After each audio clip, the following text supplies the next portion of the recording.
Iran Israel যুদ্ধে আটকে পড়েছিলেন বহু ভারতীয়। অপারেশন সিন্ধুর মাধ্যমে যুদ্ধ বিধ্বস্ত ইরান ইসরায়েল থেকে দেশে ফিরলেন ১৭১৩ জন ভারতীয়। তাদের মধ্যে রয়েছেন বাংলার ছেলে অনিরুদ্ধ বেরা। তিনি ইসরায়েলে গিয়েছিলেন গবেষণা করতে। যুদ্ধ আবহে কেমন কেটেছে দিন, স্কাই নিউজ বাংলার এক্সক্লুসিভ সাক্ষাৎকারে কি বললেন সদ্য ইসরায়েল থেকে ভারতে ফেরা গবেষক অনিরুদ্ধ বেরা, শোনাবো। আমি প্রথমেই জিজ্ঞেস করব, আপনাকে প্রথমে অনেক অভিনন্দন, শুভেচ্ছা, এবং আপনাকে প্রথমে আমি জিজ্ঞেস করব আপনি কেমন আছেন? এই মুহূর্তে বাড়ি ফেরার পর অবশ্যই ভালো আছি এবং এখনো আমি দিল্লিতে। আমি খুব জলদি আমার বাড়ি ফিরবো। একটা নতুন অভিজ্ঞতার সঙ্গে, একটা ভয়ানক অভিজ্ঞতার সঙ্গে একটা ভালো লাগার সংমিশ্রণে আছি, এইটাই আমি বলতে চাইবো। আপনি যদি আপনার সেই ভয়াবহ অভিজ্ঞতা কিছুটা ভাগ করে নেন আমাদের সঙ্গে। তো মানে যুদ্ধের যে ভয়াবহতা সেটা আমরা প্রত্যক্ষ করতে পারিনি, কেননা আমি যেই যেই জায়গাতে থাকতাম, মানে উত্তর টেলাভিভের যে অংশে থাকতাম, সেখানটা অতটা মানে মিসাইল হিট জোনের মধ্যে ছিল না।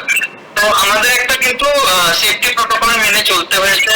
মানে যে কোনো সময় আমাদেরকে মিসাইলের অ্যালার্ম আসতো। তো আমাদের ওই অ্যালার্ম গুলোকে রিসিভ করে, ধরুন মানে যেহেতু আমাদেরকে বলা থাকতো যে ওই 10 মিনিট বা 15 মিনিটের মধ্যে মানে ডেজিগনেটেড যে শেল্টার প্লেস সেখানে যেতে হতো, এবং সেই জায়গা থেকে মানে আপনি ঘুমানোটা একটুকু হলেও যেটা আমাদের মানে স্লিপ সাইকেল বলুন বা লাইফ সাইকেল বলুন, একটু হলেও চেঞ্জ হয়েছিল। মানে রাত্রি 3টের সময় বা 2টোর সময় আপনাকে অ্যালার্ম বাজছে, আপনাকে দৌড়ে যেতে হবে আপনার প্লেসে। তো সব মিলিয়ে একটা মানে ভয়ের মতো একটা অবস্থা ছিল, কিন্তু ভয়ের থেকেও বেশি যেটা ছিল সেটা ছিল অ্যাড্রেনালিন রাশ, যে আপনাকে দৌড়ে যেতে হবে এবং যে কোনো কিছু হতে পারে। মানে তার পরবর্তীকালে যখন ওয়ারের ওই 10 বা 9 দিন, সেই সময় আমরা মানে দেখতে পাচ্ছি যে সেন্ট্রাল টেলাভিভের প্রচুর জায়গায় ওটা হিট করছে, জানা পরিচিত জায়গায় হিট হচ্ছে। তখন আমরা বুঝলাম যে ব্যাপারটা যতটা মানে সিরিয়াসনেস আমাদেরকে নেওয়া দরকার আমরা নিচ্ছে, মানে ততটা সিরিয়াস ভাবে নিইনি, কারণ আমাদের কাছাকাছি কিছু হচ্ছিল না। তো তারপরে কিন্তু তারপরে আমাদেরকে আরো ওই জিনিসটাকে মানে ভেবে দেখতে হলো। তারপরে আমাদের লাস্ট মোমেন্টে আমাদের জিনিসপত্র সব ঠিক হয়ে যায় এবং আমরা ফিরে আসি।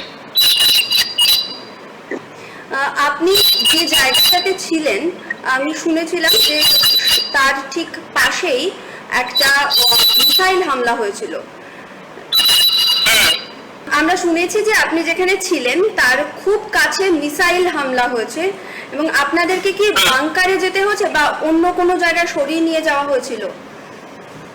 না না না না, আমাদেরকে কোথাও সরিয়ে নিয়ে যাওয়া হয়নি। আমরা যে জায়গাতে ছিলাম সেখানেই ছিলাম, এবং আমাদের যে ডমস যেটা ছিল সেটা অত্যন্ত একটা প্রোটেক্টেড জায়গা, এবং তার নিচে আমাদের কাছে নিউক্লিয়ার বাংকারের মতো একটা বাংকার ছিল যেখানে আমরা সবাই যেতাম।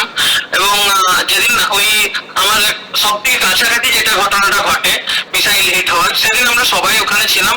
আমরা শুধু একটা আওয়াজ শুনতে পাই শক ওয়েভের কারণে, কিন্তু আমাদের ভয় লেগেছিল ওই দিনতে। এবং তারপরের দিনেই আমাদের রেস্কিউ মিশন হয়ে যায়, এবং এখন তো আপনার সিজফায়ার হয়ে গেছে। তো এখন ভালো লাগছে সবকিছু জিনিস, আবার কাজেও ফিরে যেতে হবে খুব জলদি। তো এইরকম একটা জিনিস আমাদের কোথাও স্থানান্তরিত করার কোনো দরকার পড়েনি, কেননা ওটা অলরেডি একটা সেফ জায়গা ছিল। সেই সেফ জায়গাতে আপনারা বহু যুদ্ধপীড়িত মানুষ তাহলে একই জায়গাতে ওখানে ছিলেন। মানে আমি ওটাকে কেমন ছিল সেই জীবনটা? ঠিক যুদ্ধ পীড়িত আমরা বলবো না, মানে আমরা ওখানে সবাই স্টুডেন্ট ছিলাম। তো স্টুডেন্টদের মধ্যে যেরকম হয় বিভিন্ন জায়গার একটা স্টুডেন্টরা ছিল। মানে যদি আমি এখন এখন আমার এক্সপিরিয়েন্সটা ওই ওয়ার রুম বা শেল্টার হাউসের বলি, তাহলে ওটা যুদ্ধের পরিস্থিতির থেকে বেশি মানে আমাদের ওটা একটা ছিল যে অ্যাড্রিনালিন রাশ চলছে, দৌড়ে যেতে হবে। তো আমরা শেল্টারে যে আমার অনেক মানে নতুন বন্ধু হয়, মানে ধরুন আপনি একটা যখন ইন্ডিয়ান কমিউনিটির মধ্যে ইন্ডিয়ান কমিউনিটিতে বন্ধুত্ব হয়, ওটা প্রথম একটা ওয়ার্ডরুম রুমে আমরা যে সবাই সবাই কথা হচ্ছে, সবাই সবাই খাবার খাওয়া দাওয়া হচ্ছে, খেলাধুলা হচ্ছে, বার্থডে সেলিব্রেশন হচ্ছে। তো আমাদের একটা বন্ধুত্ব ওখানে তৈরি হয়। আমাদের সবাই একসঙ্গে ভয় পাচ্ছিলাম। তো শেষে ওই ভয় পাওয়াটা মানে ভয়ের মধ্যে একটা স্বস্তির নিঃশ্বাস বা অক্সিজেন ছিল ওইটা, যে হ্যাঁ আমাদের দেখা হবে রাত্রে, আরেকবার দেখা হবে। যখন এবারে সবথেকে খারাপ যখন জিনিসটা শুরু হলো, যখন প্রত্যেকটা গভর্নমেন্ট ইভ্যাকুয়েশন শুরু করলো, তখন অ্যাকচুয়ালি হলো যে ফিয়ার অফ মিসিং আউটের জন্য সবাই সবাই থেকে বলছে যে তোমরা নিয়ে চলে যাচ্ছ, এবং এই মুহূর্তে একটা ডিপ্লোম্যাটিক্যালি বলুন বা জিওপলিটিক্যালি বলুন একটা স্ট্রেস সিচুয়েশন তৈরি হয় যে হ্যাঁ এবারে আমাদেরকে হয়তো ফিরে যেতে হবে, হয়তো এটা একটা খুব বড় যুদ্ধের রূপ নিচ্ছে। তো তখন আমাদের সবাই ভয় লেগেছিল, খারাপ লেগেছিল। ইভেন আমি যখন ফিরে আসছি তখন আমার বহুত বন্ধুর চোখে আমি দেখতে পাচ্ছি যে তাদের চোখ ছলছল করছে যে হ্যাঁ তোমরা তো চলে যাচ্ছ, আমরা আটকে আছি, যদি আমরা ইন্ডিয়া থেকে হতাম তো আমাদেরও হয়তো রেস্কিউ হয়ে যেত, ভালো হতো। এখনো ওখানে কোন কোন দেশের মানুষ এখনো আটকে রয়েছেন ওখানে? বিভিন্ন আফ্রিকান নেশন এবং চাইনার কিছু লোক, এবং আমার জানা যত সাউথ আমেরিকানস আছে, এবং তাছাড়াও কিছু কিছু উন্নত দেশ যেগুলোকে আমরা কনসিডার করে থাকি, ধরুন জার্মানি, ফ্রান্স, ইউকে, এদের অনেক লোকেরাই ওখানে এখনো আছে। এবং যেসব এবং মানে এটা বাই চয়েস দেওয়া হয়েছিল যে মানে আপনাকে যেতে হবে এমন না, তাদের ক্ষেত্রে তাদেরকে মানে একটা মানে ওয়ান ওয়ে টিকিট কেটে তাদেরকে যেতে হচ্ছিল, এবং তাদেরকে তাদের গভর্নমেন্টকে পে করতে হচ্ছে। কিন্তু একমাত্র ভারতীয় গভর্নমেন্ট যাতে এই পুরো রেস্কিউ অপারেশনটা ফ্রি অফ কস্টে হয়েছে এবং যথেষ্ট মানে পোটেন্সির সঙ্গে হয়েছে, এত এফিসিয়েন্টলি আমার মনে হয় না যে আর কেউ রেস্কিউ অপারেশন করেছে। একদম আপনাকে অসংখ্য ধন্যবাদ অনিরুদ্ধ বাবু, স্কাই নিউজ বাংলার সঙ্গে কথা বলার জন্য এবং আমাদের এই সাক্ষাৎকারটা দেওয়ার জন্য।